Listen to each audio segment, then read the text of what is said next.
এবং আমাদের জীবনকে আল্লাহমুখী জিন্দগিতে পরিণত করি, আল্লাহর গোলামের জিন্দগিতে রূপ দেই।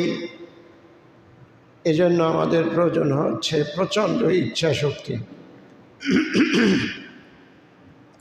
এজন্য আমাদের দরকার হবে প্রচণ্ড ইচ্ছা শক্তি, এরাদা, আগ্রহ এরাদা এবং ইচ্ছা শক্তি না থাকলে আল্লাহ আমাদেরকে সুপথ কেন দেখাবেন? সুপথ পাওয়া তো আমাদের প্রয়োজন, এটা তো আল্লাহর প্রয়োজনে না। এটা যেহেতু আমাদেরই প্রয়োজন, আগ্রহ ইচ্ছা আমাদেরই থাকতে হবে। আল্লাহ শুধুমাত্র আমাদের তৌফিক দেবেন। আল্লাহর কাছে আমরা শুধুমাত্র তৌফিক কামনা করব। আল্লাহর কাছে আমরা এই তৌফিক চেয়ে নিচ্ছি যে আল্লাহ আপনি আমাদেরকে আপনার